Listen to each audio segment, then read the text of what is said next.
Welcome back to Lucid Living, and if this is your first time, welcome, welcome. I'm so happy to have you aboard. My name is Andrew Larkin. I'm an actor, model, performer, storyteller, breathwork coach, and today I'm going to be your host, your guide for today's podcast episode. All right, my friend, we got a real one today, and I'm so stoked to freaking introduce you, this amazing guy to this audience, this platform, to this world, as he's doing so many amazing things. It is so exciting. I'm just so excited to have this conversation today. But before we introduce our amazing guests, let's ground ourselves with some just mindful breathing, present breathing. Now, today we're going to do a 5-second box breath. So that's going to be an inhale for 5, a hold for 5, an exhale for 5, and a hold on that retention for 5. We're going to do that 3 times. Remember, as we breathe, we're going to inhale through the nose. As we inhale, you're going to expand your belly, like your diaphragm, like you're filling up a water balloon nice and big for 5 seconds. Hold it for 5, and then you're going to exhale out the mouth, and the belly's going to come back to your center, and then you're going to hold at the bottom for 5 as we expand these diaphragmatic areas. And as we do the box breath, which is 5 5 5 5, it's a balancing breath technique. So it's just a way to calm you down, to center you, to bring balance to your life, whether this is your morning, your afternoon, or your night.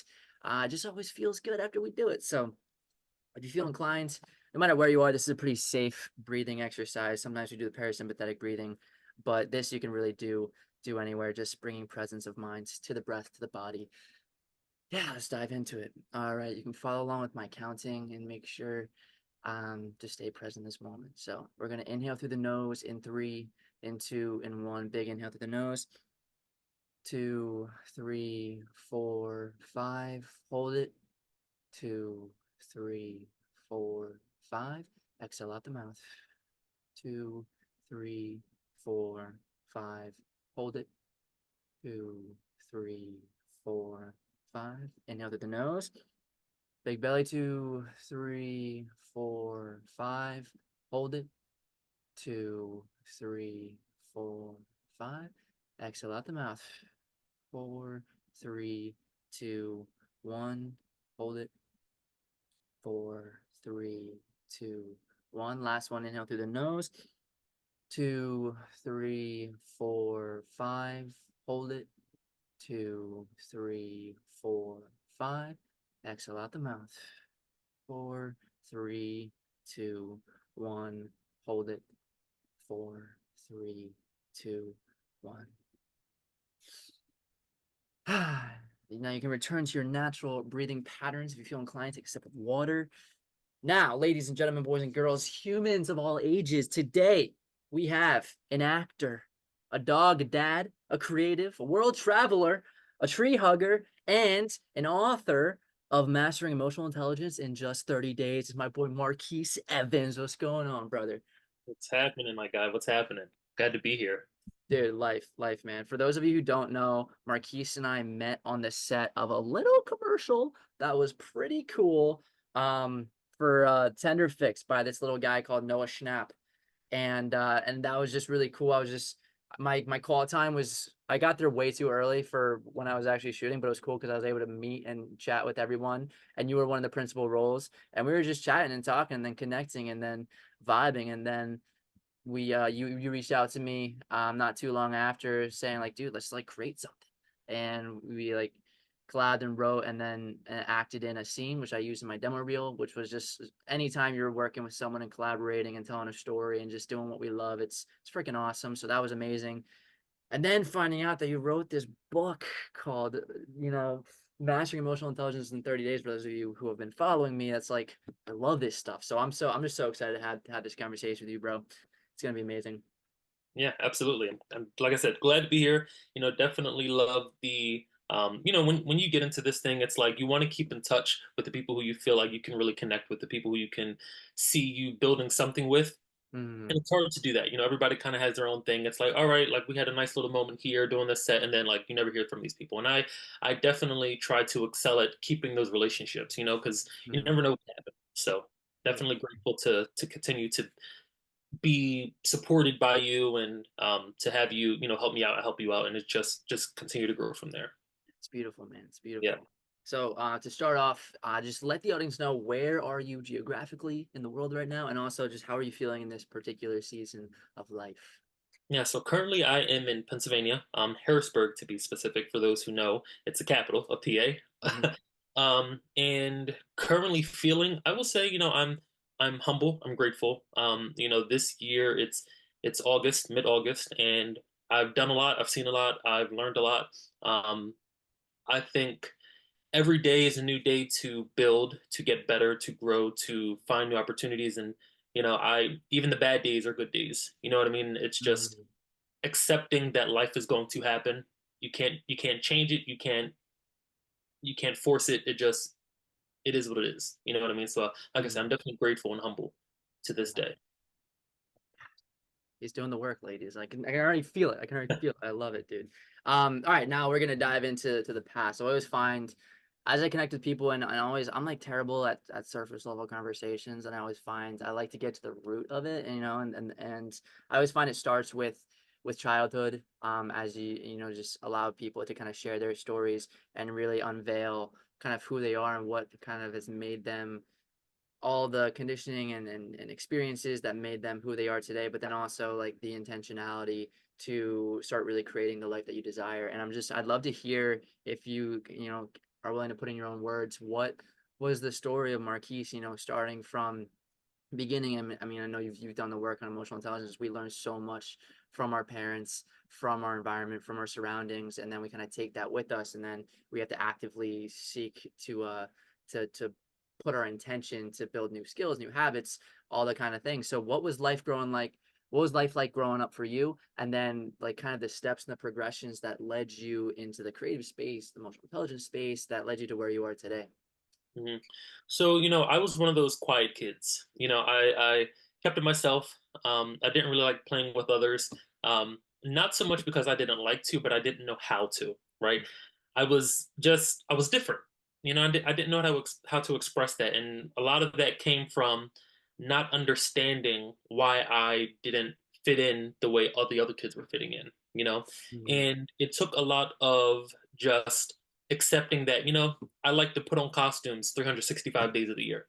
You know Mhm. what I mean? And I like to read books and I like to imitate what I'm watching on TV. And you're young, you don't understand, like, everyone is outside playing football and I'm inside, reading monologues and books and stuff like that. And it took watching a lot of movies and TV shows and seeing plays and doing, little school productions to figure out, I like to perform.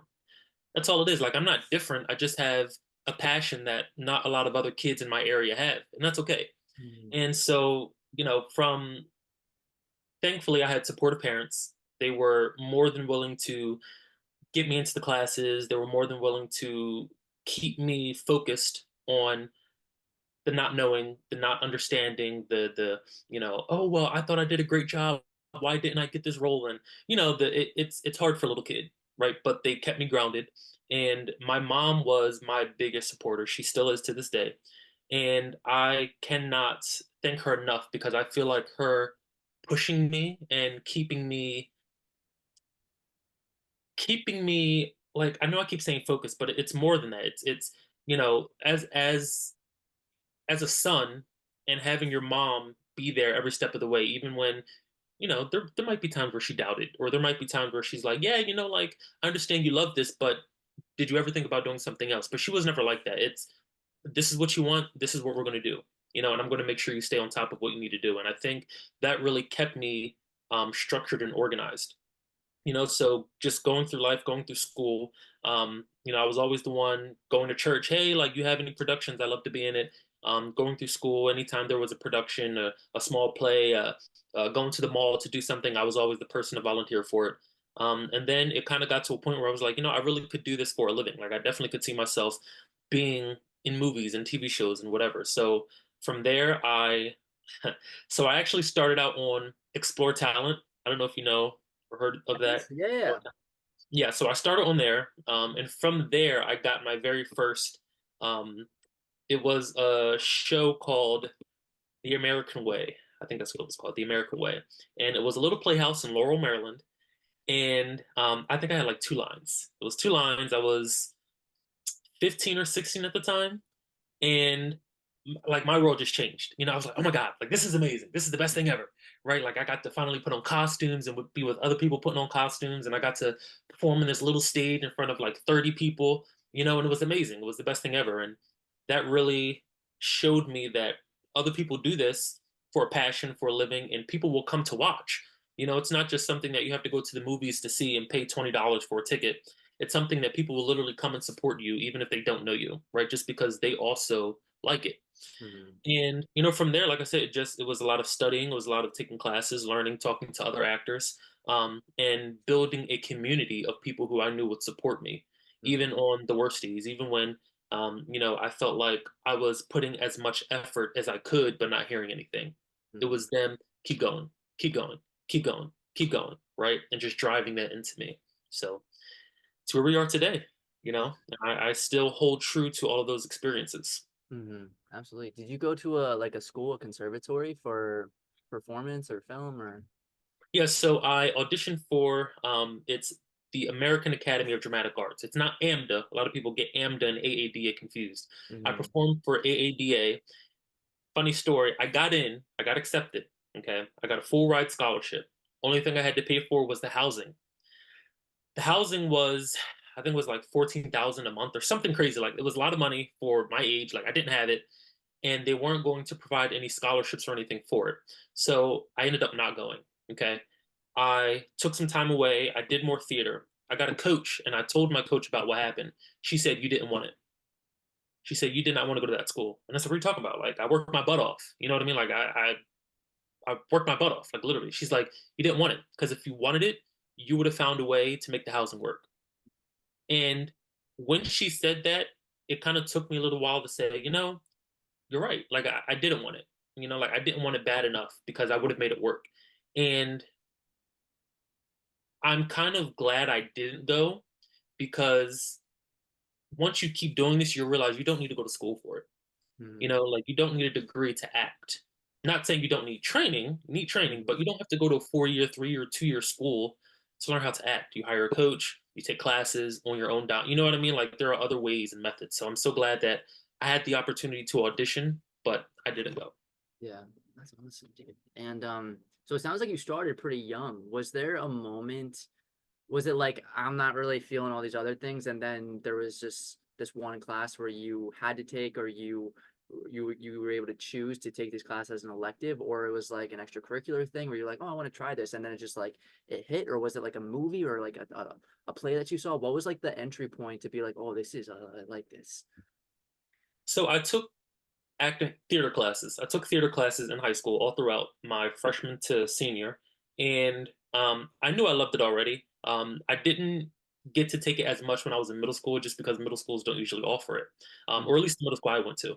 And getting into high school and realizing that they had a class to where I can learn to act and I could, write scripts and I could direct and I could put on plays and stuff like that. Man, that literally was the icing on the cake for me. Mm. That was the world telling me this is where you need to be. This is what you need to do. And all 4 years, I was in theater class. All 4 years, and within those 4 years, I was going to see plays. I was going to New York to watch Broadway shows, and I was, listening to podcasts and interviews from other actors and hearing their experiences and how they started. And some of their stories aligned with mine. Some did take that traditional. Oh, I'm going to go off to college and I'm going to do this, and others were they just thugged it out and did it on their own and figured it out and took the resources that were given to them. So I think just an accumulation of all that kind of put me in this. Yeah, like boom, here we go. Absolutely, dude. And I uh I want to ask because it's I have like kind of a personal experience being like there's this site called We Audition. I don't know if you're familiar with it, but it's like Hmm. it's like a way to find readers, or you could be a reader and make a little bit of money doing that. And I was doing that for like a year, like let's say a year and a half, 2 years ago. And I just remember most of the people that I was reading for, they were like LA, New York, and I felt so self-conscious being like, oh yeah, where are you from? I'm like, oh yeah, I'm from Philly. And it just like there isn't like a big hub of like, oh, you're from Philly, like really, Yeah. So what has it been like for you living in Harrisburg and still pursuing? Because I'm sure there are so many actors who are not in those big markets, but I mean, the whole industry is completely changing, so I think it's very different now. But what Hmm. has it been like for you living in Harrisburg and still booking like really cool projects and still being in the creative space. And for like anyone who's maybe in that kind of bubble, like what would you say to that? I will say COVID definitely helped a lot, as I'm sure you know. Mhm. Because after COVID, it's like so many more opportunities opened up. Like we're able to audition on the East Coast for work that's on the West Coast. You know what I mean? And it's not the, oh, we need you here in person, at 11 o'clock tomorrow morning. You're trying to figure out, all right, well, I got to book a flight, I got to book a hotel, I got to find out how I'm going to get there. Now it's, hey, we need the self tape by Wednesday morning. You know what I Mhm. mean? And then we'll fly you out here if we like you. Yeah. And I think, like you, it was very disheartening sometimes to see that big gig out in LA. And it's like, all right, well, it's a 2 month shoot. And it's like they're not paying for transportation, they're not paying for stay. And it's like, all right, well, dang, like, how am I going to do this? And I think for me currently, most of my bookings have been in New York. Thankfully, I'm only 3.5 hours away, which is not Mhm. terrible. Yeah. Um, and it's that, it's only temporary. You know what I mean? Like there's going to be one day where I can live in one of those major markets and they are paying me to travel. They are paying for my hotel. They are doing this. You know what I mean? So it's less stress for me and it's less of a, okay, well, is it really worth it? Unfortunately, I feel like I have had to turn down some projects just because to me it's like it's not worth the commute. You Hmm. know what I mean? Like it's not worth a few $100s with the time it takes to get there, the stress of finding parking, the traffic, trying to find my way. Like sometimes it's like, I don't really know if I can make that work. You know what I mean? Mentally, So um, I would say for people who are in a smaller market, you got to find what works for you. New York works for me. It's 3.5 hours. It works for me. Atlanta, it depends on the production. I know there are some people who live in like Ohio, in the middle of nowhere. You know what I mean? It's take advantage of what you can take advantage of. And if you really are passionate about it and you really want to do it, and if it's for you, it will work. And if it Hmm. doesn't, there will be plenty of other opportunities, Yeah. and your time will come. Right on. Right on. And you were talking about in when you were taking classes in school that you weren't just performing, you were also writing, you were directing, you were putting on all these different hats. How was that? What did you find a different love for the craft through doing that? And are there ones that you maybe prefer like more than others? Yeah, I secretly love to write. I mean, I Yeah, guess there's no you're good secret at now it, with this dude. book Yeah. now, but but it was something that I just decided, hey, I'm going to write a little short scene for theater class. Not expecting anything out of it, but the process, man, it's so amazing to be able to use what you've learned, use what you know, and just put it on paper, Hmm. and then kind of you read it through, you make some changes here and there, you go through it. And it's not like you're just, all right, like I'll just write something. And hopefully it's like you're passionate about it. You know what I mean? It's like, oh, like I think this would be a great moment to add here. And then you're basically writing a life. You know what I mean? And Hmm. I think it's one of the best experiences. I will tell any actor especially get into writing, even if it's a short little 15-minute skit, if it's a web series, if it's a short film, whatever, write, because you will find so much more appreciation for work that is not yours when you start writing. You know what I mean?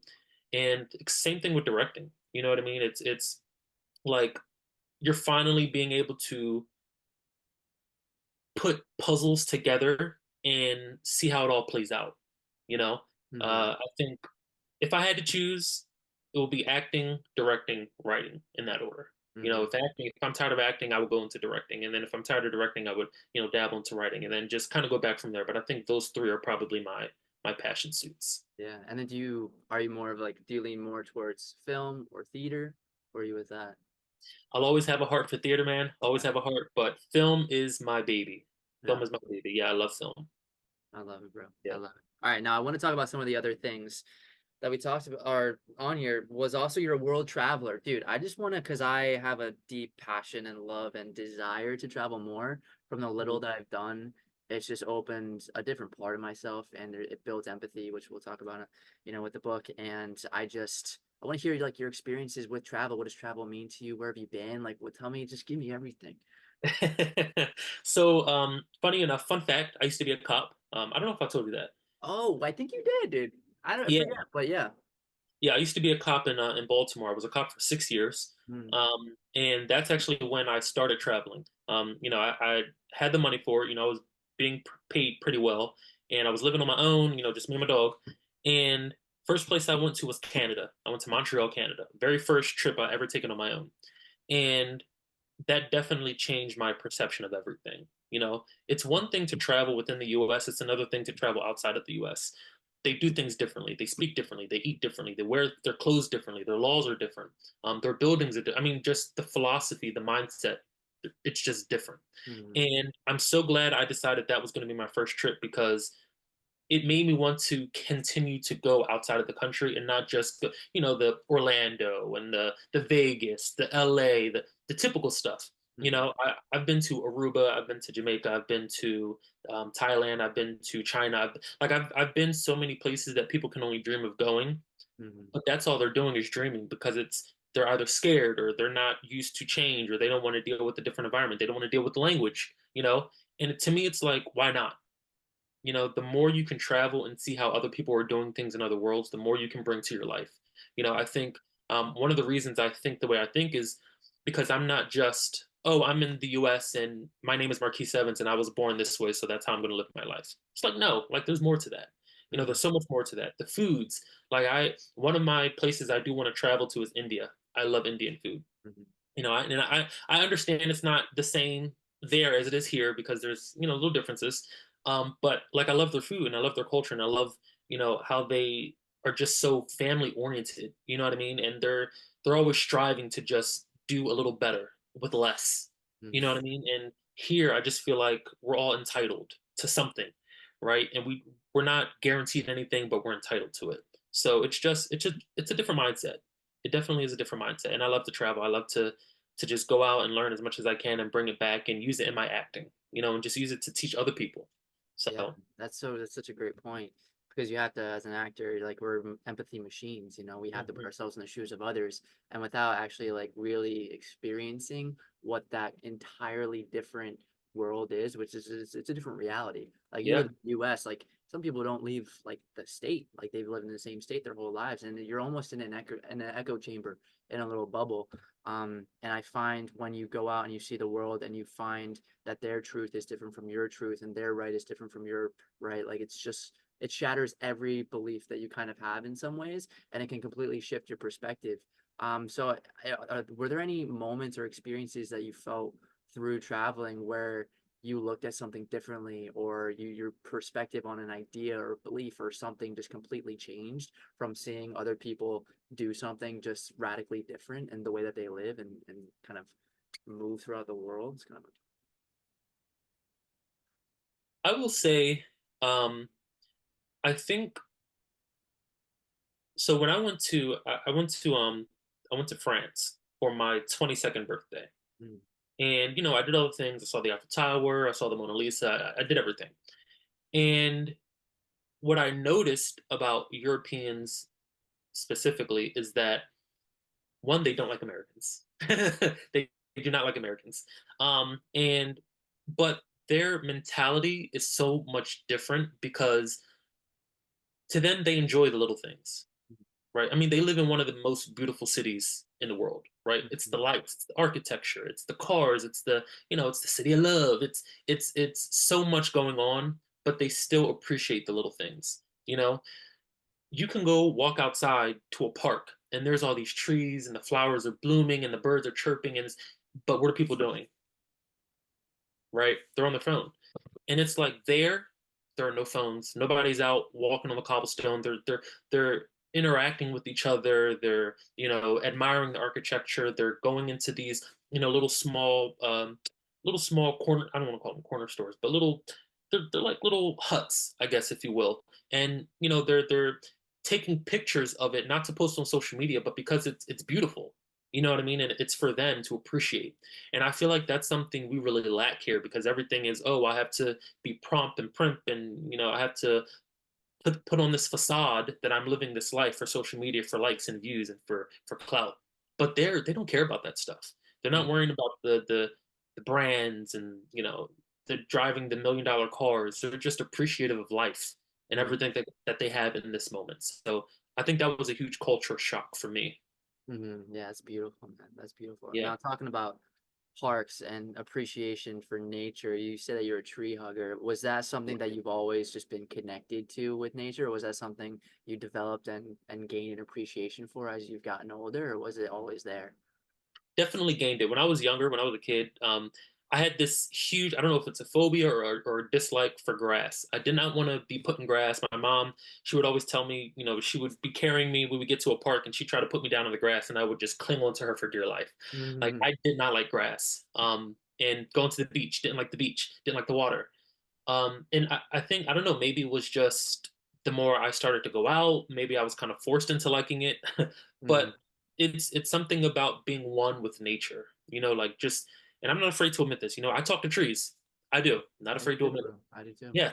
No. And it's a nice feeling because it's like this tree is not talking back to me, but I know that it understands what I'm saying. I Hmm. know that it can feel the love that I'm giving it, Yeah. and I know that it feels hurt when people, talk badly or they damage it or they snap the twigs off. You know what I mean? Like Hmm. trees have feelings, plants have feelings, nature has feelings. And I feel like a lot of us as human beings, we don't understand that the main reason we're here and living and can live like we are is because of the trees and the plants. And, Hmm. there's a whole cycle that has to happen for us to continue to breathe clean air, and I think that people need to be more appreciative of that, Yeah. and I am. So that Did works for me. you, was it like a moment, like an aha moment where you're like just sitting maybe and just observing the trees, or like it's so alive? Like it was it like a eureka moment, or was it like a, because there's so much science behind it, dude. Grounding, forest bathing, like there's so much science to the connection, interconnection of trees and animals, and just everything's connected. And Mhm. the healing power is like amazing. Mhm. Or was it just like, did you just experience it on your own, or is it like a gradual effect, or was it like, ah, this is It awesome? definitely, I feel like it was like an aha moment. I was at, I want to say I was at a park in Colorado, maybe, or Mm. somewhere on that side. And it was a picnic I was having with a few friends. And, we had just got down from hiking. So we found this perfect little park and we were just sitting there. And I saw like, the bees buzzing around and birds. It was just like a beautiful picture out of a movie.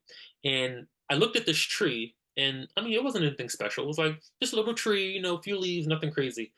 But I was looking at it and I'm like, it's crazy how this little tree, as as shrivel as it is, it's still able to provide for itself, right? And provide life to others. Like all the birds that are flying around it, all the bees that are in the, and it's still able to thrive. And I think at that point I was like, wow, like these trees are actually pretty interesting. Like nature is not just a thing that you can just, oh, okay, yeah, like it's fine. Like the birds are doing what they're doing, the grass is growing, whatever. Like there's a whole life behind it. And I mean, you definitely notice it as the seasons change, right? Like things start dying and then they start to rebloom and they look better. Or, like there's something different than what it was last year. And it's, how can you not be intrigued by that? Mhm. Yeah, dude, I love it. I love it so much. All right, Yeah. now I want to dive into this really cool thing. You're an author, dude. Like that's such an amazing achievement, dude. I mean, mastering emotional intelligence in 30 days. I first, before we dive into like the meat of that specifically, I want to talk like, because I feel like every time, because I've been on my own like personal development and growth journey, and I always love hearing other people's entry point to that journey. Sometimes I always hate how it feels like a lot of times when people have a catalyst for change is because they hit a rock bottom, and I don't think you should have to hit a rock bottom to start making those habits and changes in your life. But I just love hearing the origin story of the coming to realizations of that we can navigate our emotions better, and actually like building self-awareness to be able to handle situations better and just life. And you just, once you get past ignorance is bliss and start living with intention, it's like, whoa, dude. And then you're like, I can make changes in my life and become a better version of myself. It becomes addicting, dude. So I Mhm. want to hear, what was your story? Was this something, that your parents instilled in you? Was it something that you lacked when you were younger, so you were like I really want to, I always feel like the nutritionalists that I admire the most, the health people, the fitness experts, they were like they're the best in the world because they struggle with it the most at a young age or something, or they're picked on, or it was all this stuff. And for Mhm. me, like that was the case. Like I really struggle with emotional intelligence, and it became like such a struggle to the point where I'm like, I want to fix this. And then you actually place intention, and then you can start like really growing pretty rapidly through that. So what was your origin story that introduced you to emotional intelligence, and not just being like, oh, this is cool, being like, no, this is actually super impactful, and I'm not just going to be a practitioner and do it for myself. I'm going to be a leader and share it with others. Mhm. So I've always been told, I was very mature for my age. Like I was always granted a few years on my actual age. And Mm-hmm. most of that just was I felt like I was more self-aware and in tune of my personal feelings and how I wanted others to treat me. And I knew that in that I had to treat them the same way, right? I grew up with a lot of friends who just did whatever they wanted. They had no regard for anyone else. And I didn't like that. You know, um, I knew that it was something that was obviously trained, and a lot of things we get from childhood is either from our parents, from TV, friends, video games, even. And I know that a lot of people don't understand that self awareness impacts so much. Like, you have to be self aware. So, in growing up, obviously getting into acting more, you have to be an empath in order to be an actor. Like, you just kind of have to be. You have to understand the struggles of a character. You have to understand the decisions that they make and why they are where they are. And you can't judge them for it, you know? And we live in a world that's very judgmental. No matter what you do, no matter what you have or don't have, the job that you pick, like, it doesn't matter. You're being judged. And I don't think that it's productive. So a part of me said, I'm going to write a book and I'm going to utilize everything that I've learned, everything that I've been told, things that I've watched, tests that I've gone through on my own, and put it out there and say, I know that this works because I am a changed person, right? Like I can't sit here and say I was perfect, right? Like I had my moments where I did judge. I had my moments where I said some mean things to people, where I took my anger out on someone else and it had nothing to do with them, you know but there came a point where I said, no, like this is not how people deserve to be treated. Everyone is going through something, and I can't always just assume that my feelings matter over anybody else's. So one day I was sitting down talking to a friend, and she, her and I were kind of like on the same realm. Like we think the exact same way. We have the same feelings towards a lot of the things. And, she had said that she feels like there needs to be a book written about why people can't get away with treating people the way they want. And I'm like, yeah, like I feel like there are so many self-help books out there. And if I could provide my own knowledge, then why not? So that's what I did. And I sat down, I wrote out everything that I wanted to talk about, and then just kind of went into detail about each point. And I said, okay, is this going to benefit someone enough to read a whole chapter about? Yes, keep it. No, toss it out. And then just keep adding, taking away, adding and taking away until I got to my chapters, my 8 chapters. And I said, okay, now we're going to continue to dive into this. What are some steps people can utilize to get to this, empathetic way of thinking? What are some steps people can use to calm down? What are some goals they can set for themselves to make sure that they're not letting 10 minutes of a bad moment impact the rest of their day? You know what I mean? And I think that was very important in adding because a lot of people say, oh, I just have to breathe and I'll feel better. Yes, but there's still more to that because if you're still harping on something, then you're not over it. Like you have to deal with that, or else it's going to linger and linger and linger. Mm-hmm. And like I said, I feel like there are a bunch of resources out there, but a lot of people don't know where to look. So why not make a book? Mm-hmm. Put it all in one place. So that's what happened. Yeah, man. And for you in the self-discovery of it, and writing the specific chapters, sharing information, did you come to it like how did you gain I guess the was it like an innate wisdom, knowledge, understanding? Do you write through and grow through personal experiences, or was it through podcasts, through mentors, through books? How did you gain these tools? Because there's a lot of the practical steps that you have um are really, really practical, really tactical. And it was like, did you come up with those on your own, or did you get them from another source, or how did you get your information on this? Yeah, so a lot of it was, a mixture. Some of these are personal experiences and things Mhm, that I've done to get me through those. Some were going onto the internet, listening to podcasts from, the life gurus, I like to call them, mhm, and the self improvement coaches and the mentors, and the like. I've always wanted to go to one of those events where you have like a life coach, and he's just giving it to you. You know what I mhm, mean? Just giving it to you. Unfortunately, I've never been able to find one. That was close enough for me to go. Like it's always just been far away. But mhm, still, just watching those clips on YouTube, I've talked to many, many counselors. Like my cousin is actually a counselor, so a lot of my conversations came from her, and some wisdom that she uses to teach her clients and stuff like that. And definitely trying to hold true to the basics. Like the Meyer Briggs and all those personality tests. And I know that a lot of people say, "Oh well, I'm not trying to identify with a celebrity." That's not what it's about. It's finding out who you are deep down. Are you introverted or extroverted? Are you more of a critical thinker, or you just you just decide to go out and do things in a whim? It's breaking down the specifics to find out what is going to work for you when you're struggling with anxiety or stress or anger issues, or you don't know how to communicate. Because there's a huge misconception with communication, right? mhm. What we're doing right now, we're talking, right? We're talking, we're just having a talk. It's communication, but what people don't realize is communication is understanding someone else's point of view and being okay to not just bash them for it, right? You can have your point of view. I'm going to have my point of view. At the end of the day, if we can't come to a middle ground and an understanding, that's all right. It's okay. There's no reason to get upset. There's no reason to feel, oh, you're not listening to me. It's all right. Drop the ego, drop the pride. It's okay. Everybody came up differently. Everybody's going to have their different opinions. And bashing someone or hating them for that, we're supposed to love each other at the end of the day.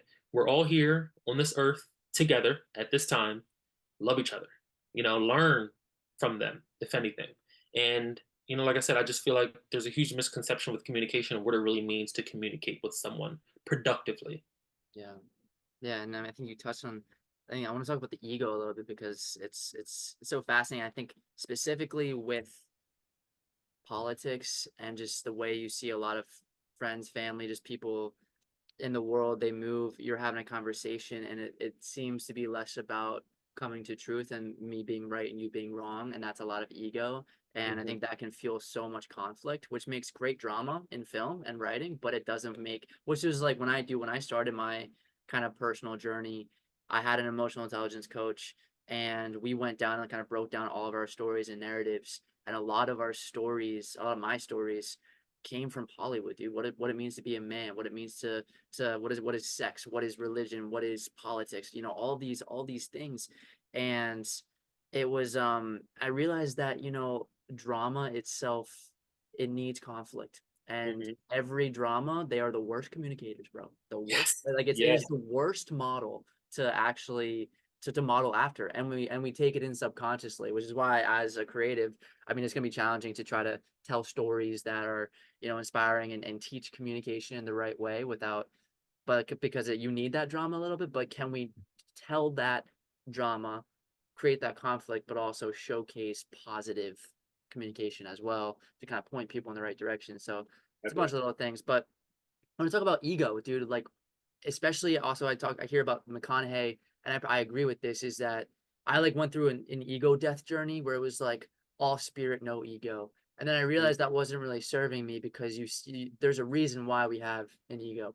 There's a reason Hmm. why we have joy. There's a reason why we have sadness. And sadness isn't inherently bad, but we just kind of have to balance and place intention as to how much we put focus on certain emotions. And I think it's similar to ego, where ego isn't inherently bad, but if ego is in the driving seat for a lot of it, it can absolutely create fires on fires on fires. So we need a healthy ego, especially as actors and performers, to be able to stand our ground and share our truth and share our stories. But at the same time, like you were talking about having conversations, like when ego gets really involved, it can just makes turn smoke into fires and then burn villages down. So what Hmm. was your journey like with your ego personally? Did you have you how was it navigating that? I think for me, The only time I really struggled with ego was high school. And I feel like that usually is when it really starts to develop, because Mhm, when we're in middle school, we're not thinking about anything. We don't care about what we look like. We just want to have friends. We just want to go out and play and live our life. But once you get to high school, you start, okay, what do I look like? How's my hair? How's my face? What am I wearing?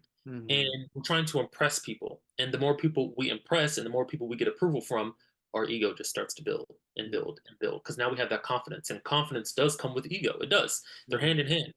But it's about which one are you acting off of the most. You can be confident, but not cocky. And you can be cocky and be confident. Like they just go hand in hand. mhm, So my struggle was when I graduated. I was already doing pretty big films and I was on set a lot and doing commercials and I was working my way through doing traveling theater shows and stuff like that. So I was like, I'm doing pretty well for 18, 19, 20-year old, you know what I mean? And I'm making pretty decent money. And it got to a point where a lot of my friends kind of started to distance themselves because they're like, yeah, like we don't really like who you're becoming. And you hear stories all the time. These little town people turn into Hollywood stars, and now they act like they don't know where they came from, right? And mhm, basically, that's what they were telling me. Like, you're acting like you don't know where you came from. And I'm like, okay, let me take a step back. And instead of getting upset at them for abandoning me, I guess is what it felt like. I took it as, like maybe they're right. Maybe I am starting to act like my shit don't stink. And instead of just continuing down that path, let me figure out why I'm doing what I'm doing. And what I realized was, I didn't really have a lot growing up. Like, yeah, my parents were, there for me and stuff like that, but I couldn't always get everything I wanted. I couldn't always, like, my Christmases weren't as lavish as all the other kids. You know what I mean? And I feel like once I started to get those things later on in life, I thought I was pretty good. You know what I mean? And I thought I was doing much better than most people were at my age. And I just got tired of that, I guess. I got tired of my friends kept telling me, all right, like we're tired of hearing you brag about this and we're tired of you saying this. And, it just, I'm like, all right, like now I just feel like crap. Like nobody's supporting me anymore. Nobody is wishing me good. And it gets lonely, mhm, always feeling like you're better than everyone. So it took some stepping my ego and pride aside and saying, all right, at the end of the day, I still bleed just like everybody else, mhm, right? Everything I have can be taken away in a heartbeat. I could walk outside and get hit by a bus tomorrow, and literally everything I did would mean nothing. So what am I really boasting about? It's just you have to be able to come off of a high horse and understand that you're on it to get off of it.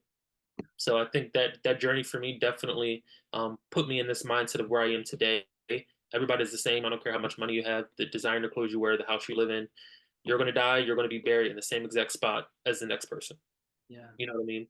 So yeah, that's amazing, yeah, and how has gaining the tools and the skills that you've written in the book, how has it improved your life once as you because we know it's one thing to read a book, it's another thing to practice daily. mhm. There's a reason why there are tools and why they do help, but I think a lot of times we read a book and we're like, oh, that was cool, and I'm going to the next one.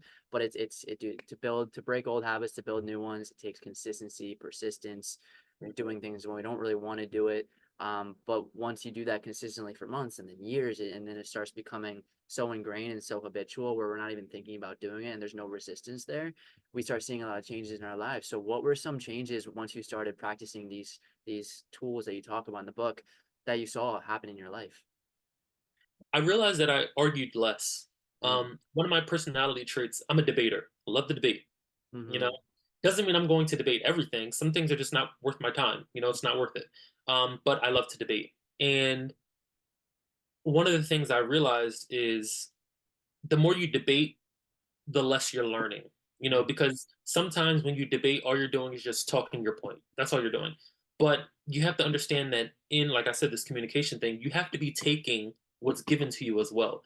Because if I'm only talking about how the sky is blue, but someone's talking about how, the reflection of the sun or this and that, they're speaking more in depth about something, but I'm just saying, yeah, but the sky's blue, the sky's blue, the sky's blue.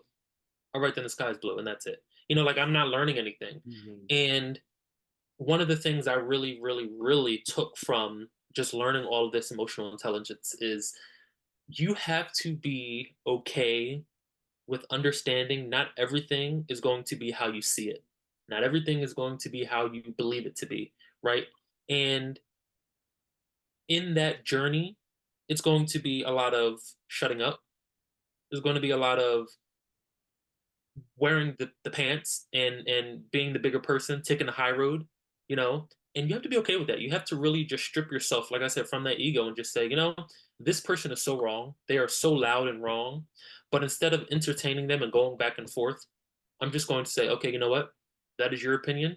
You are entitled to it, and I wish you no ill intent. I wish the best for you, and move on. Truly, just move on. I feel like so many people get so offended. Like my personal feelings, my personal opinions are being attacked right now. I have to defend it. No, you don't. No, you Hmm. don't. So yeah. Yeah, and I mean, I've personally experienced this. My mom's been in, this the kind of like the spiritual, emotional intelligence, doing the work stuff for probably my whole life. And I feel like there's once you start entering this new kind of area, I really do look at it as a vibration, as a frequency. And when you start vibrating at a different frequency, the people that you were vibing with before who are at a different frequency, it doesn't really match anymore. And you kind of start not really vibing being around them. And that's when like boundaries come in. And I always find I have a lot of friends now who have been on that path. And there's a lot of parallels where it is almost a lonely journey because it's such an internal journey that you go through. So have you found that through doing the work, were there some cords that you had to cut? Did you feel like there are moments or seasons of life where it is a bit of a lonely path? And not that lonely is a bad path, because like I think it's one of the best blessings is to go through like the metaphorical cave or go on the pilgrimage by yourself, discover, and then when you come back, you can bring that new self, new awareness, new life, and start creating the hmm people, the experiences that you want in life. But have you experienced it a bit of setting boundaries, and has it felt a little lonely at times? Yeah, this year, so I'll be 30 in December. And I think this year, more than any other year, I have found I've cut so many people off.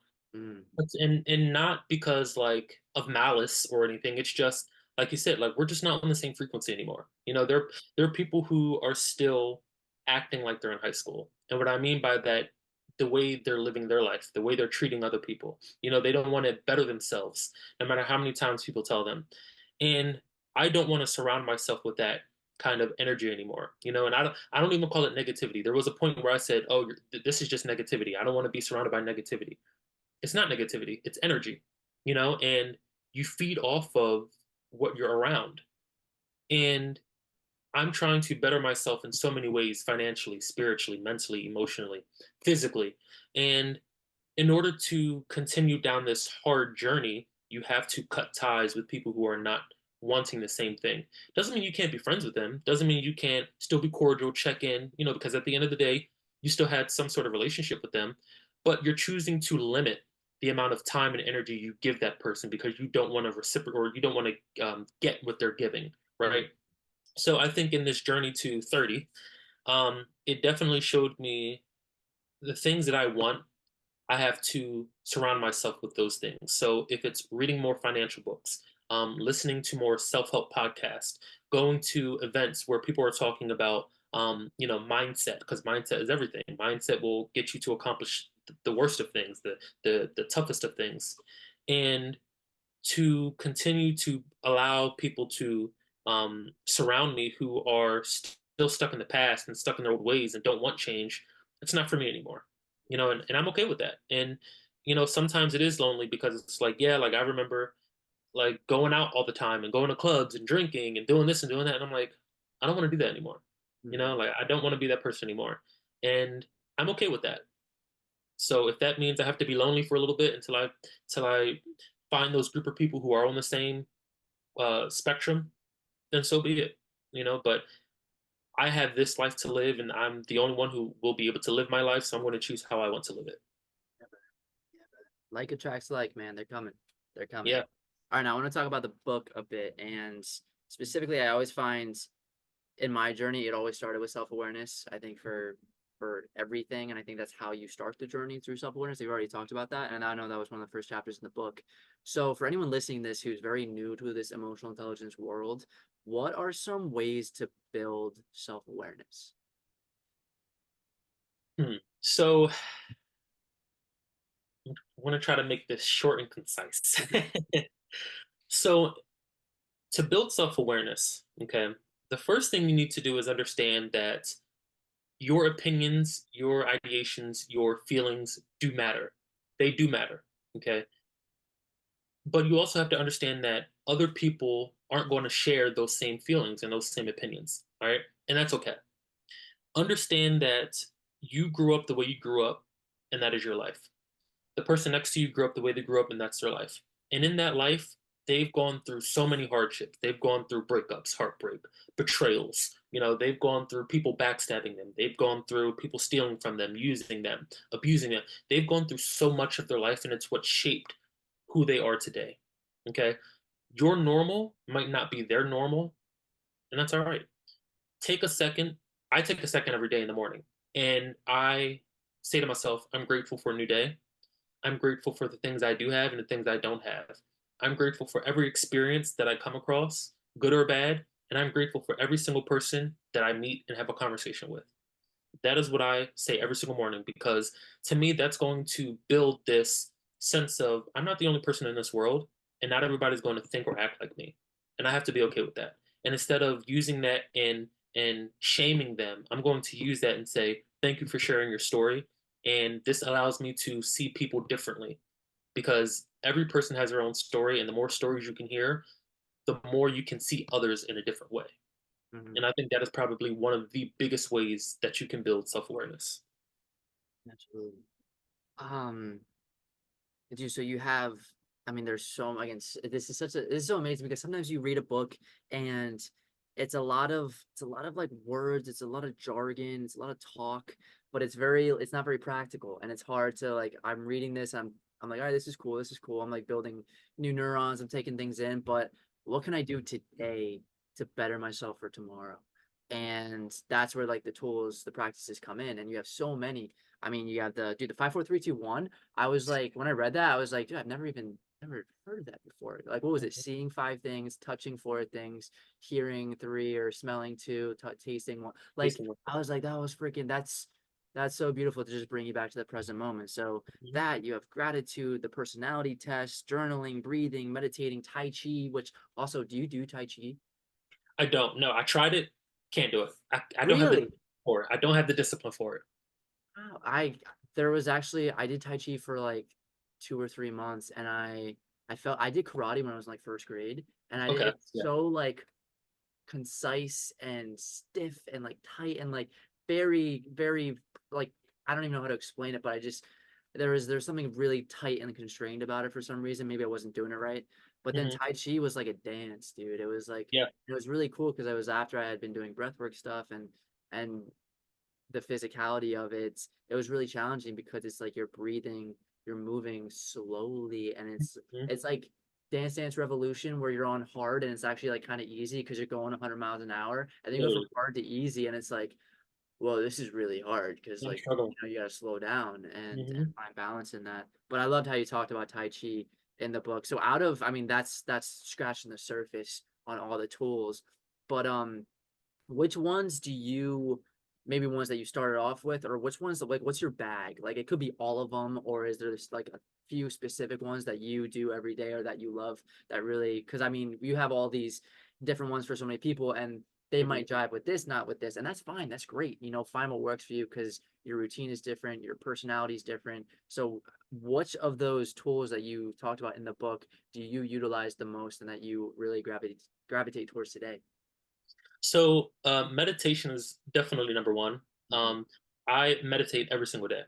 Um, it might not be the same time every day, but I do it every day, and I do it because there's so much that happens, not just in my life, but in other people's lives, and I somehow find a way to get involved in that. And you have to shed that stuff. You have to shed it. You have to shed the struggles, and you have to shed the not knowing where your paycheck is going to come, or like there's just so much that happens in a day-to-day basis. You cannot carry that stuff into the next day or into the next hour. So when I feel like I'm getting overwhelmed, or when I feel like I'm stressed, even on set, there have been plenty of times where I go on set after, when we're on break or something, and I just zen out. 5 minutes, 10 minutes, however much time I have, I zen out. I block out everything, turn off my phone. I just go into a quiet space that feels comfortable, and I just sit there and I think and I let go.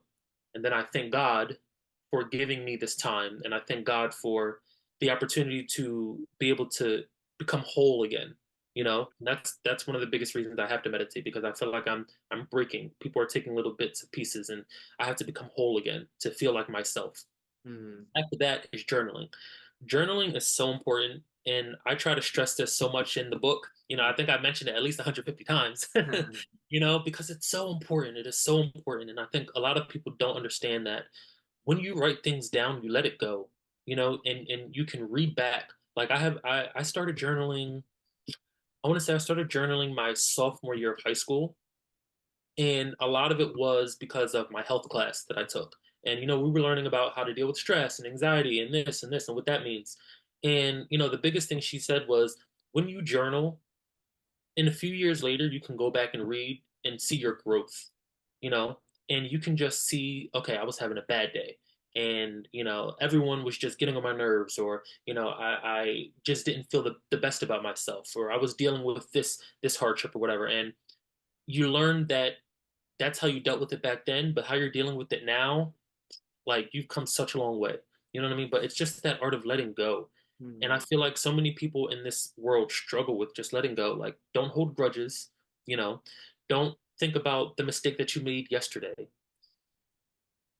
The more you hold on to things, the more you're going to allow it to affect you, and the more you're going to build that animosity for someone, or the more you're going to doubt your capabilities, or the more you're going to just stunt your growth. You know what I mean? You have to make a mistake. You have to learn from the mistake. You have to move on from the mistake. And in writing that down, all right, you're learning. Like, you're reading it, you're learning it. Okay, I messed up here. I know not to do this again, and I know next time to be better. And you move on. Yeah, dude. Yeah. And for meditation, do you have a specific? I know there are so many different varieties of meditation. Do you focus on your breath? Do you talk to like a higher power when you do it? Do you transcend? There's like transcendental meditation. There's so many different ways. Do you have one that you gravitate towards? And like, do you sit? Do you always do it in a seated position? Yeah, always seated. Some people lay down. I'm not a huge fan of laying down. I feel like I'm more grounded when I'm sitting on my butt for some reason. I don't know. But yeah, so usually I'll start out with just a few,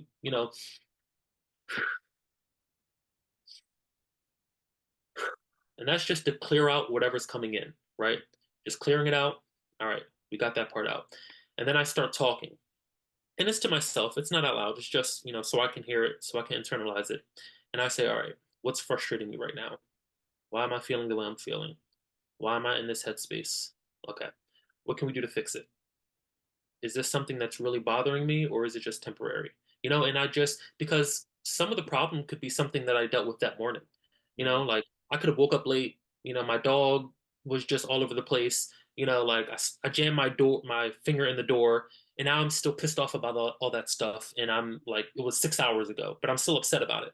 Mm-hmm. And my day is just ruined because I haven't taken the time to analyze it, get over it, and move past it. So just take those few minutes and just, like I said, I talk to myself. And then I say, okay, is this still going to upset me in an hour? If it is, let's work on it. Let's find the root of the problem and deal with it. If it's not, let it go. One of the lines in the skit we did together, let it go, bro. Yeah, Let it bro. go, right? Mm-hmm. So, it definitely it helps me to, like I said, recenter myself, get back to zero, right? I just love to try to get back to zero, because when I'm at zero, I can allow that 25. I can allow that 46. I can allow that 80. You know what I mean? I can allow more into me until I get to my limit. All right, I need a break. I gotta chill out. You know? Yeah. And what are some, I guess, tools or just ways to reframe? Because there's a whole chapter on, emotional intelligence around relationships, and relationships are so big. I mean, it really starts with a relationship with ourselves, but Mhm. then like once you have awareness as to like how you kind of communicate with another, whether they're a significant other, whether they're a family member, whether they're a friend, it's all different. And I was like, once the awareness was there and then the ability to communicate, healthily, properly, it changes things so much. So I guess what advice would you have for someone going through like a struggling relationship right now, and how can emotional intelligence help them in just cultivating strong relationships? Like I said, communication is going to be the key to success Mm, in every aspect. Financially, if you're communicating what your financial goals are, you're more likely to accomplish them if you're talking about them. If you're having a problem with someone, you're not just going to go, I have a problem with you. Okay, is that it? Like, what's the problem? Like, it's understanding that people cannot read your mind. Okay, so if you're feeling some type of way, you can't just go around. No, like, we're not children. We can use our vocabulary to communicate why I'm feeling this way. And it's never, you're acting like this, you're acting like this. Use I statements, right? You say, I feel like, you're not understanding of where I'm coming from in this, or I feel like you're not catering to my needs at this moment. I feel like, instead of accusing and pointing fingers and placing blame, it's this is how this makes me feel personally. I'm taking this from what I feel like you're giving me. And it makes a shift. It no longer feels like the other person is being held up against the wall. It's, I'm coming to you respectfully and letting you know this is how I'm dealing with this and this is how I'm taking this personally. And I would mm, love to communicate that to you in a healthy way. And it works married, in a relationship, dating, parents, friends, coworkers, your boss, a stranger, police, like it doesn't matter. It works with everyone. And it's taking the time to just switch the script. You're making me feel this way. You're doing this to me. You're blaming it. No, no, no. I feel like I'm thinking this. I'm aware of this situation and I feel like this, like it's that small little change in a word that literally will change the conversation and make it go so much more productively. I was dealing with someone a few years ago. She had no concept of communication, zero. Everything was just whatever she felt, she said, and there was no regard. She didn't care how it made you feel. She didn't care if she was in the wrong. She didn't care. She didn't care. And I tried so hard to get her to understand that how she was communicating was the reason we were arguing so much. And I'm not an arguer. I like to debate, but I don't argue. Okay. mm, And some people they just don't get it. And you have to just let them go. Right? Because it's not worth the stress. It's not worth the drain in mental capacity. It's just not worth it. Some people really just need to work on themselves before you can work on them. mm. So yeah, like I said, communication, it's key to everything. Truly. Yeah, absolutely, bro. And I mean, it's like people need to be open to growing, and I think growth is like the most attractive thing ever, bro. Like when you stay Hmm. stuck in your ways, it's a turn off. But yeah, and speak your truth. Everyone just like if you speak your truth, then they can't help but like empathize in some way at least. And Exactly. truthfully, I mean, and then also I think if you are in that position where you're saying you and putting people in the corner, then it just comes to take a step back, put yourself in the shoes of them. How does it feel when you're accused? Even if you are in the wrong and you get accused, it still sucks. Absolutely. And then we do that to others. So money, dude, money. And then lastly, I want to talk about stress and anxiety. That's something that is rampant in society. No matter what profession you are, what age you are, but specifically also with actors. Because I think this is really cool because truthfully, if you can master emotional intelligence as an actor who is an entrepreneur, who is unemployed a lot, stress Mhm. is everywhere. And then you're on set and you have to hit your mark, you got to deliver, you got all these people watching you. It is a Yeah. high stress, high anxiety profession, and I think truthfully actors would benefit so much from this book. But what's some advice you would give to an actor who's struggling with stress, anxiety? I guess to anyone, but specifically maybe an actor who's really Mhm. struggling to navigate the stress, anxiety that comes with having to perform at a high level in a very, stressing ridden environment. Yeah, I would say the first thing, definitely know your boundaries. Okay. Um, there are some people who can literally work for 16 hours straight, no break, and just bust out the work, right? There are some people who have to take breaks with, I mean, it's long days, it's long hours. And not only that, but you might have something lined up the next day. Maybe you're on set for a commercial for, 8 hours, and then you're back on your regular film, filming another 16. And it's a lot.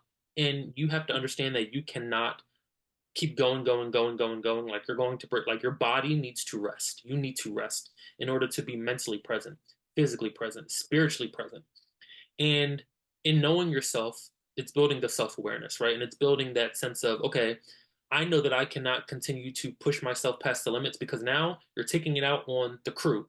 You're taking it out on the background. You're taking it out on your other cast member. It's not their fault.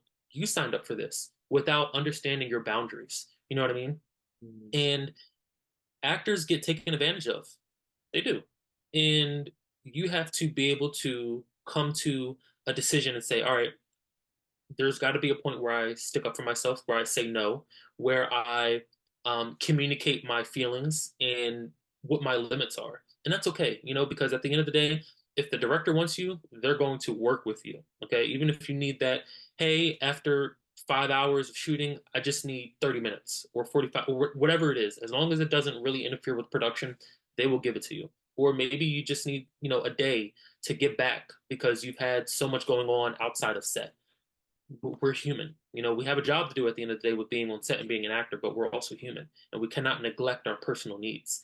Mm. And so I would say, with emotional intelligence, it really is just taking all the steps, whether you're a meditator, you like to journal, you want to do the practical, the breathing, the countdowns, the stop method, the stop, take a breath, the observe, the proceed. Like it's find what works for you and just make sure you're implementing it into your career because Superman only exists in movies. All right, Superwoman only exists in movies. They're made up characters, and we cannot be Superman, Superwoman. It's impossible. Okay, so know that everyone there loves you. Okay, they're all there working towards the same goal of getting this film, this commercial, this play done. But know what your limits are, know your boundaries, and just share and show love, especially to other people because they might be going through the exact same thing as you. They might be stressed. They might be dealing with anxiety. Might be dealing with they just got a traffic violation. Trying to get to this set one time. So just be present and be understanding. Yeah, beautiful, bro. Beautiful. All right, man.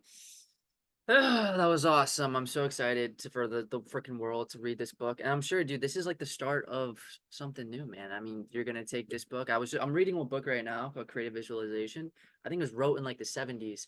And then 30 years later, you revamp it because you learn new skills. Like this journey, it's tricky. I think it's tricky as not just a practitioner, but someone teaching it as well, because you're teaching these things, but you're also constantly working on it too. And like you're not like nobody's perfect. So we're Exactly. always working and growing and learning and open to receiving new information and open to being wrong. And then, taking this new information and then giving it back and just being of service. And I just see you being of service and just so many capacities through storytelling, through teaching emotional intelligence. It's so cool to see. So everybody make sure to check out Mastering Emotional Intelligence in just 30 days. But before we wrap, bro, we talked about the present, the past a little bit.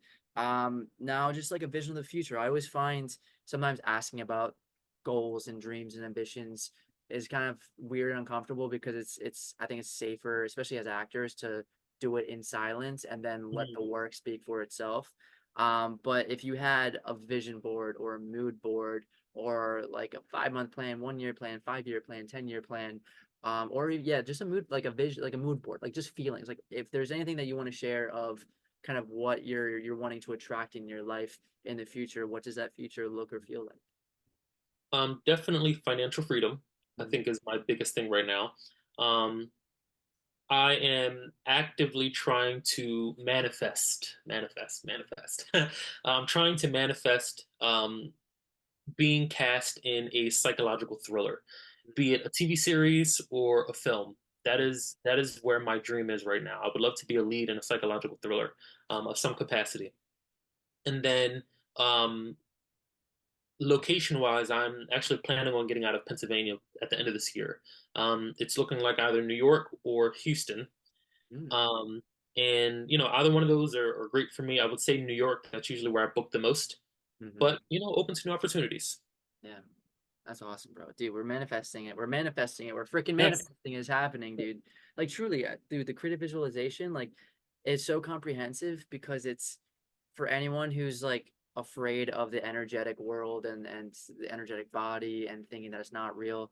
Like it's science, bro. Like quantum physics is freaking real. If you break everything down to the subatomic level, it's just energy and the thoughts that we have are another frequency and an energy, and what we think about on the daily, what we meditate on, what we, you know, constantly take in, what we dream about. When we place a lot of energy, what is it? Energy goes where awareness flows. We put Mhm. all of our energy into this thing, like you attract that freaking thing, and that freaking Really. psychological thrill is coming, brother. It's coming. Yes. Yes. Um, yeah, dude. But before I let you go, to make this, an official podcast, we got some final rapid fire questions. Some of Yeah. them are serious, some of them are goofy. Give it to But me. right now, and you can answer. It doesn't have to be rapid fire. Just say that because that's what everyone says, and then everyone goes crazy.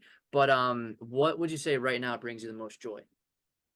The most joy currently is when I am reading about finances. What's your go-to finance book right now? So right now, it's actually I have it right next to me. Is this I Will Teach You to Be Rich. Ah, Yes, by Rami Sethi.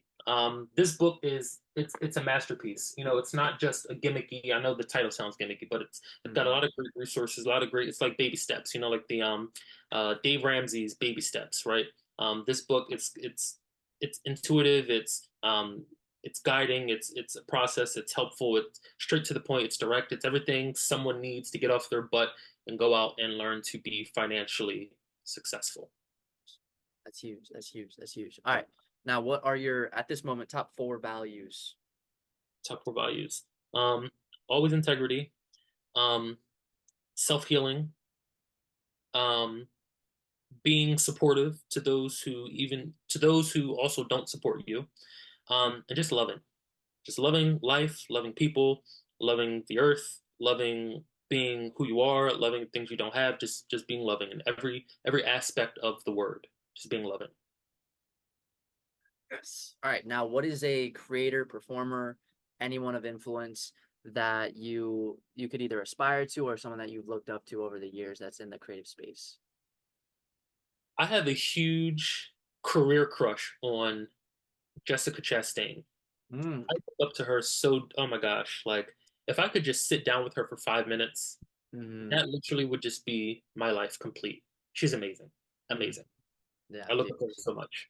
She's surreal. She's surreal. What is that one book that you read at a particular time in life that just hit different? Like I feel like because sometimes I always find specifically with like personal development books, you could read that. Like if I read that book when I was like 16 in high school, it would have just been like, whatever. And then you read Mhm. it 5 years later, going through different experiences, and you're like, holy cow, that was amazing, and I understand it differently. Was there a book for you that kind of did that?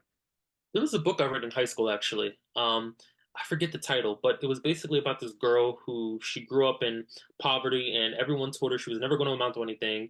And she moved, she like cut her hair off, she completely changed her identity, like no one knew who she was, and then she literally just like she blew it out the water with the amount like, and I'm not saying she like became this billionaire, but like she did so much, she helped so many people, she built up so many villages, and she went back to her hometown and she built the town up, and again no one knew who she was, and then at the end of the book she ends up dying without anyone noticing who she is, but it's the fact that she left a legacy behind and she was so okay with people not knowing that she's the one that did that.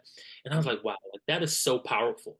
You know what I mean? Because I feel like everyone wants to have their award and everyone wants to be recognized, but she literally just did all that stuff, even with the naysayers, and then died, and like still like no one, you know what I mean? Like it's I gotta find the name of that Is that book. a true story or was it? I think it's a true story. I'm pretty sure it's a true story. Yeah. That's a true role Yeah. model right there. What is your favorite project that you've worked on thus far in this beautiful career of yours? My favorite, oof. Yeah, killing. Um 2 years ago I did a short film called Lucid. and I played a character who was struggling with like depression, addiction to drugs. He had put his mom in the hospital, and the storyline is so moving because it's so relatable. You know what I mean? And it was just a kid who just was lost. He was completely lost, and he didn't know where to go. He didn't know who to ask to help. His boss sucked, and his job sucked, his life sucked. And in the end, he just did like a complete turnaround. And the process wasn't easy. Like it talks about suicide, and it talks about, depression and addiction, and just, learning to love yourself, learning to forgive yourself is the biggest thing. He learned to forgive himself. And that project definitely took a lot of time for me because like I'm not like that at all. And so I really had to like dig deep for that. And like I think anything where you have to really change who you are in order to play a character is probably one of the best processes ever. Yeah, yeah, absolutely. What is your spirit animal? My spirit animal, probably a monkey. Monkey, there you go. Yeah. Yeah. I love the monkey. All right, you kind of already answered this, but celeb crush, is it still Chastain? Oh yeah. Yeah, 100%. she's amazing. She's amazing. Okay. Now, what? Oh, we already kind of talked about this, but like dream role, is it? Dream role. Yeah. Yeah, I mean, well, dream genre, I guess. Mm-hmm. My dream role, man, I would love to do like a black version of 007. Little James Bond Yes. action. You know what I mean? Like the suave suits, the nice cars, the beautiful women. Like, Yeah. I feel like I don't see enough of that Mm. in the black community. Mm-hmm. You know Yeah. what I mean? So I And I think for guess me like that would still be dream role. yeah, because I guess you have like Denzel, who's kind of like anti here, and like, He's like the assassin. but He yeah, he's exactly. He's not like the good or like the hero in a way. Yeah, like he's the hero, but he's not your typical hero. Like I feel like James Bond is the hero. Mm-hmm. You know what I mean? But Denzel, he's like that. He's that uncle you call when you know you need a job done. He's going to do it. Yeah, yeah. You know what I That's mean? No matter facts, what. dude. That is kind of crazy that there really hasn't been that. We're gonna make it happen. You're gonna make it happen. Yeah, yeah. Absolutely. Let's go. Let's go. Let's go. All right. Now, what is your? You talked about different forms of. Now we have writing scripts. We also have writing books. We have directing. We have acting. What's your favorite form of just creative expression? Just making videos. You Mm, know, doesn't even have to have a script. Doesn't have to have dialogue. Making videos, filming something, putting it together, editing it, and then just putting it out there. I think that's my favorite because it shows you that you can do more with a single shot than you can with an entire script, if that mm, makes sense. yeah. You can still tell a story even if there's no dialogue. Mm, totally. What's your favorite? Do you have a favorite quote? I don't think it's a quote, but it's definitely something that's just stuck in my brain. And I hear it a lot lately. It's um, everyone has the same 24 hours in a day. It's up to you to decide on how you use it. Mm, And I think, I mean, like it's powerful, like it really is if you think about it. Same 24 hours. Some people decide to sit and watch TV all day. Some people decide to get up, go to the gym. Some people decide to learn about business. Some people decide to get into real estate. Like it's the same 24 hours. And based off of what you do with it will set you up for the next 2, 5, 10, 20 years. You mm-hmm. know? Yeah. Yeah, dude, that's so impactful because it's leveling the playing field in a way where it strips away thinking of I don't have this, I'm not living in this area, I'm not with this people. Like can still I'm in a bit of control of how Hmm. I navigate these 24 hours. I Yeah. love that. I love that. Now we talked about legacy a little bit. What I forget who talks about this, but if at the end of the day you accomplish, everything that you want to accomplish, but for whatever reason, uh it's your soul's time to leave or whatever we believe, and you're gone, and you got all friends, family, people you've impacted through books, through stories, or at your funeral. What do you want to leave behind? What do you want people to remember you for? I think I want people to remember me as the guy who never took no for an answer, the guy who pushed you beyond beyond what you thought you were capable of. Mm, The guy who tried to love as many people as he could while he was here, and in doing so, helped other people love themselves. And the guy who even when it seems as though he wasn't going to be able to do it, he did it anyway. Hmm. Yes, bro. That was Yeah. fire. Let's go. All right, and finally, for anyone listening who might be going through struggles through personal life, creative life, because the creative journey is not easy as well. What is one piece of advice you'd have to anyone who's maybe feeling a little lost right now that needs just a little bit of oomph, a little bit of navigation? What's that one piece of advice you would give them?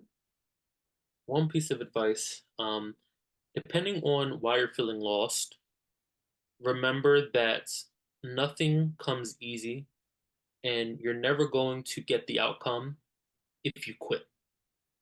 You're never going to succeed if you give up. Rome, what is it? Rome was not built overnight, is the expression, I think. Nothing Yeah, great comes yeah. easy and nothing great comes quickly. So understand that you have this drive, you have this goal, you have this dream for a reason, and do not give up until you're dead with anything. Do not give up until you are dead, until you can physically, scientifically, literally cannot go anymore because you are dead. Do not give up. Mhm. Amen. You heard it here first, ladies and gents and humans.